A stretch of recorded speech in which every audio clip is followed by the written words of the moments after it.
Dante with Dante's Pro Tips. Today we are going to figure out which property to flip. So we're going to use a 50-20 method, which is very popular in the flipping world and with hard money lenders, where we basically are going to purchase a property at half its ARV or less.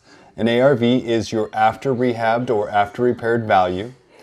And we're going to try to keep our rehab at 20% or less of that ARV, so that our final purchase price plus rehab is 70% of our ARV or less.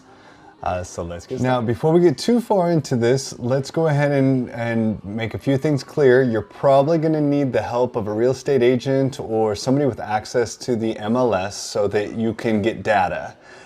Doesn't mean you need to search for a possible property here, but you are going to need this to use for data to determine if your numbers make sense. MLS is the multiple listing service. It's where realtors list their properties, and it's where they're supposed to notate what they sold for and when and how long it took. So we're going to use that to see what they sold, when, and how, and compare that to our possible flip and to see, well, which one would be the best ideal choice for us. Thanks. Is we're going to go ahead and we're going to open up the MLS. This is the Coastal Bend MLS, and we're going to do a search here of some criteria that we look for. So when I'm looking to flip a property, there's certain criteria that I want to start with. So the first step I look for is for price. When I want to stay at my correct 50% method, that means that whatever I'm going to buy, I am not going to sell it for more than double what I purchased it for. So what that means is if my ideal resale is under $250,000, for example, then I'm going to only shop for homes under $125,000. So that's my priority today. Is let's first start with the $125,000 or less. Next up, I'm not really caring about how many bedrooms or bathrooms because those can be manipulated or changed during construction. But I am concerned about the location. I only want to search in specific zip codes that allow me to flip to the best resale method. Okay, so for my goal on this flip is I want to flip to sell, or at least flip to maximum ARV. There's a difference. If I wanted to flip to a rental property, I might choose different locations and I definitely would have a different ARV calculation. But here I am flipping for max resale, which means I'm looking for what the most it would be worth fixed up the best I need to, which may not be completely great, but good enough to get the best value. So the next thing I'm going to do is I'm going to narrow it based on zip codes. You can do it in neighborhoods or areas or within certain mile radius of your home. I like to stay within 10 minutes of 15 minutes of my house, so if I need to go check on a property at any given time, I can go run out and check on it. I'm going to go ahead and use some local zip codes here. That'll get us pretty much a good parameter, not a huge population of space, but enough for us to get started. Next off, I only want to work with housing. You can flip condos, townhomes, manufactured houses. There's so many different things you could do. But I do find that it's a little more volatile. The more unique you go, the more risk you take. Now, that sometimes leads to greater rewards and less competition. So I'm not fully against it. But for this step, I'm going to stick with just houses. The final step, because right now it has us at 18, which isn't a bad number, but the final step is going to narrow this down quite a bit. In my neighborhoods, I see that the absolute most anything is flipped for is about $150 a square foot, and that's extremely rare. So when I'm going to purchase something, just like the $125,000 purchase price means that I don't think I can resell it for more than $250, I don't want to purchase something for more than $75 per square foot if I'm going to have to resell it for under $150 a square foot.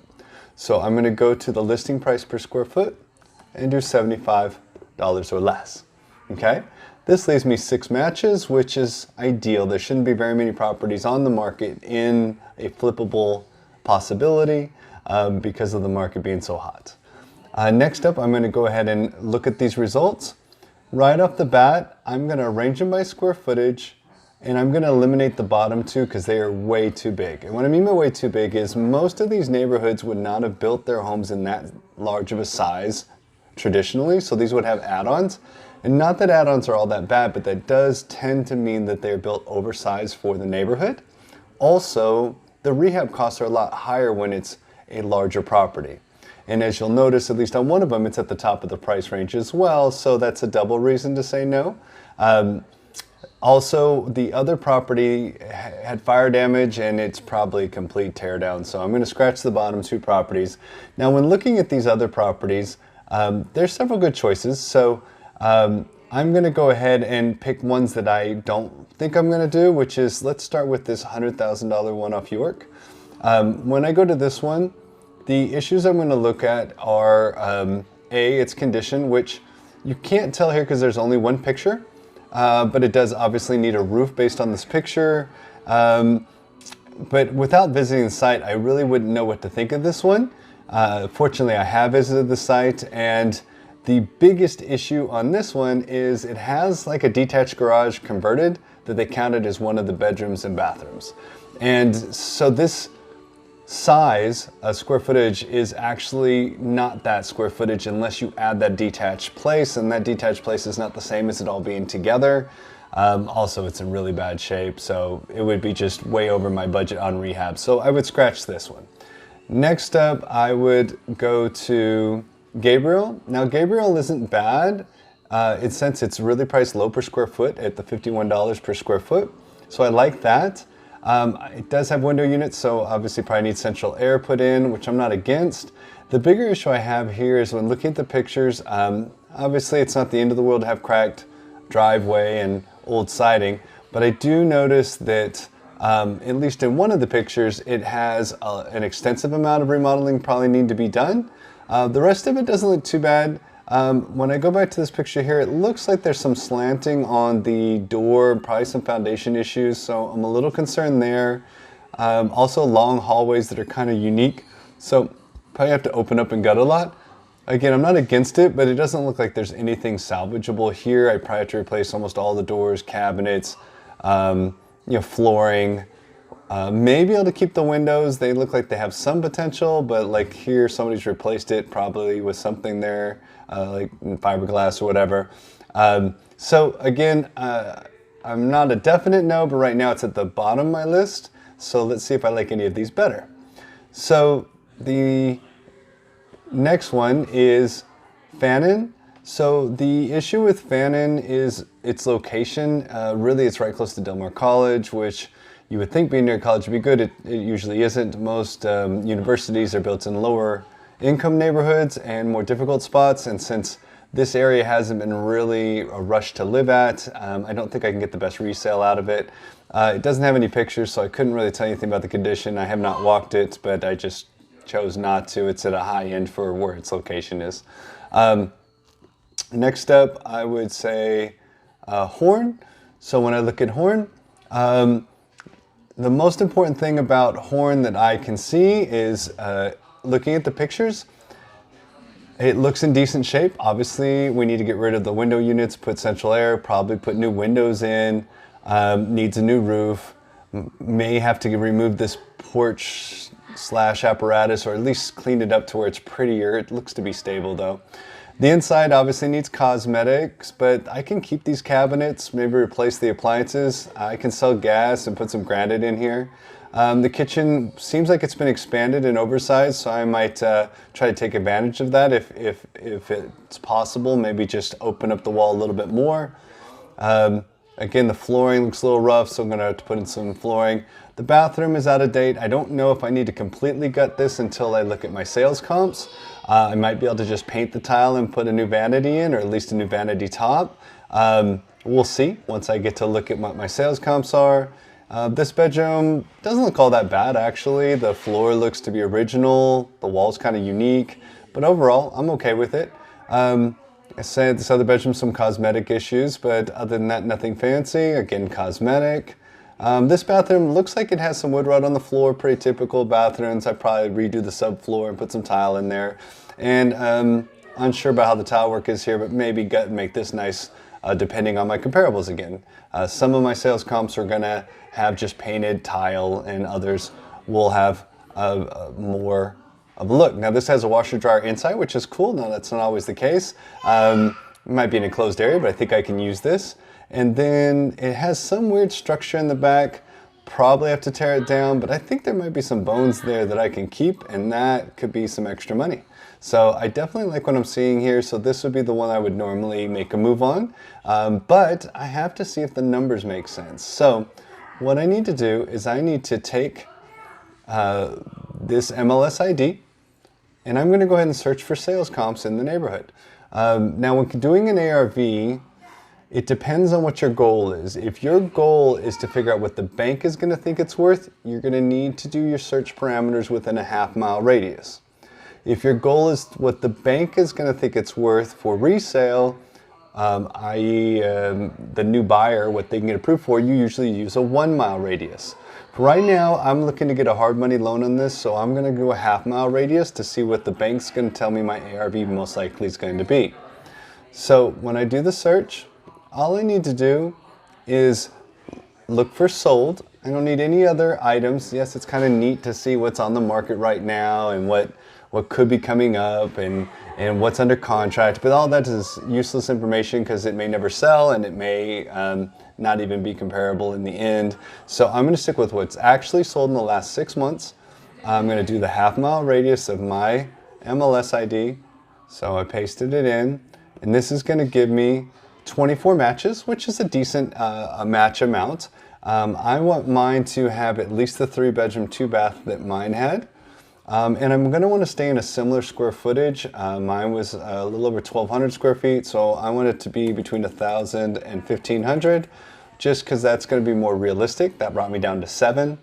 Let's look at the 7 comparables and see which of these will work best. I prefer to have 3 sales comps. Appraisal will use as many as 6 or 7, but usually the top 2 or 3 is where your value's set.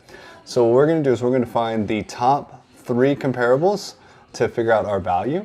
So when I click my results, I'm going to leave it as price high to low. So let's start at the top. So the first property looked like it took a little while to sell, 132 days, so I don't like that. But it did sell for $144,900, which isn't bad. And it also appears that they never put central air in it. So I think I can get a little bit better than this on my value. I'm about the same size as this one. Let's take a look at the quality of rehab. So when we look at the outside first, it's got a new driveway, which looks a little nice. The outside looks pretty decent. Storm shutters are okay. Not everybody likes storm shutters, but they're okay. Has a little front step walk-up, so it's clean, nicely done. The interior, it looks like they used Formica countertops, so I might not need to do granite if I want to compete with this, or if I did granite, I might get a few dollars more. Just depends. I didn't see anything selling for more than this, so I'm taking a risk going more than this sales price. They didn't update the cabinets, which I don't plan to do mine, even though they did some unique trimming on the top. I'm not sure if that was existing or not. It has a thin, narrow kitchen, so mine should be bigger than this. And again, I'm putting central air, which is going to cost me more, but I'm hoping I can get the value. Overall, though, new flooring. It looks clean. They did carpet. I don't normally like to do too much carpet, but that's okay. Light fixtures are kind of cheap, but it's workable. If I'm trying to stay on a budget, this might be my plan. They painted their tile, so this would tell me my hall bathroom could do painted tile and still get a good value. Maybe why it took longer to sell, though, but still. Other than that, it has older windows, so again, if I kept my windows, this is a reason I could live with that and still make my numbers. Here, bedrooms are decent. Everything looks clean. They did just prefab showers. So nothing fancy, no tile. And the washer dryer is in the bathroom, which isn't preferred. So, you know, I may be able to sell quicker by not having that. I may not be able to get more per se, just because the neighborhood may only sell for so much at this size. The vanity looks kind of small. They didn't put a mirror in. I kind of like to do a mirror. And I like to have a bigger vanity when you have spacing like this. So in a perfect world, I would have moved the toilet over and I would have expanded the vanity. Backyard looks nice, some extra structure in the back, so that might be comparable with mine. So this is a good comparable. So this one sold at a total of $113 a square foot. So I'll use that to evaluate mine. Let's go to our next one. Townsend, this one did really well. It sold for about the same $144, but it's smaller. This one has an attached garage, so I definitely need to make that back structure into something to make it worth it, I believe. They did a great roof. new siding, interior wall finishes. This is the level of quality that I plan on doing on my flip. So they did a really good job with most everything here. Let's see how they did their kitchen. They did granite, so again, I think I'm gonna go with the granite because of this. And they have laundry in the kitchen, so I think I'll be able to beat that depending on how mine looks in person. It looks like they kept the original cabinets, which I plan on doing. So this is my ideal comp. Windows are older, so they didn't do new windows. That's great. I might just clean mine up. They did new doors and handles. They just did a prefab shower tub combo in the hall bath, so I can do that in a real cheap vanity. So this is good. Cost-effective flooring, so that's nice. Hallways are good. Paint colors are very good. Two-tone. Ceiling fans are a little bit upgraded, so I like that. Nice master with its own bathroom and double closet. Everybody likes that. Little double vanity is nice with granite in the bathroom. It's an upgrade, but they still did a prefab. So I could probably stick with prefab throughout and be okay. Maybe painted tile hallway, prefab the rest. But otherwise, I don't have to do a huge amount of upgrades in the bathroom. They have this as an add-on addition to the house to probably make that 3-bedroom, 2-bath, which is fine. That's already calculated in the numbers, and it's a decent size yard. So this will be my best comp. The garage is okay, not great, but so will be my extra structure. It probably won't be perfect. Looks like they did new central air right here, which is what we would do, and the water heater. So I think the 126 a square foot is a great comparable for my property. I think I'm going to try to hit that range, even though I'm going to go a little bit above the high-end sales values, which was 144.9, just because I'm going to have a slightly higher quality. I would definitely search a 1 mile radius out just to see if the bank's going to approve the new buyer at that level, because it looks like these next comps are all kind of out of whack. You know, this one's 106 a square foot, so even this one, they're all kind of not really good comparables because they're not in that price range. So let me do one last step. Let me go 1 mile out just to see if that adds any more comparables. It doesn't. There's still only 7, it looks like. Let's triple check. Oh, it did bring in a couple more. There's 16, it says up here. The Orlando one won't count because it's a slab foundation. It's not really similar. But here on Den, this one's similar on pier and beam, updated. Let's see how the pictures of the inside came out. They did clean. It's nice. I've actually been in this one, so the layout was okay. And the kitchen, I believe, was just okay. But other than that, it was pretty decent. See if we can see a kitchen. So it's fine. It's okay. I think we do better in the laundry. Being in the kitchen isn't the greatest. So I feel real confident with what I've seen here. I really don't need to go that much farther. I feel like 126 a square foot is my number. So all I have to do to finish out my evaluation is I'm going to go ahead and just find my square footage, which is 1248 times 126. It's going to be about 157,000. I do risk that the bank of the buyer or even my investment bank may not see this value, so I've got to be careful and hedge my bets. So although I'll probably list this flip for around 160, I do have to prepare myself that they may only give me a value of closer to 150. So when doing my numbers, I might say 150,000 is what my hard money bank is going to evaluate it for. They're only going to lend me, in most cases, 70% of that, which is 105. If I'm trying to stay at my 20% rehab number, which is 30 grand or less, but let's just say 30 grand, I'm going to be left with 75,000 to make an offer on this property, and I probably want to get them to pay my closing costs, taxes, insurance too, just to keep my numbers tight. So it may be hard to get because it just came on the market, and I don't know they'll be willing to drop 10 grand, but if they did, that would be the number to get it, because if I bought it for 75, put 30 grand into it for 105 and sold it for 150, I make my 50-20 numbers, and I'm pretty sure I might even be able to get 165 for this. I just feel like with granite countertops, better bathrooms, and doing something with that garage, but not too crazy, or whatever that back area was, I think I can pull this off. So anyway, that's how I pick a flip. Thanks for joining me on that deep dive into picking a flip and getting your ARV. So if you have questions or comments, please send them below, like and subscribe, and I will update you with more content each week. Thank you so much. This is Dante with Dante's Pro Tips.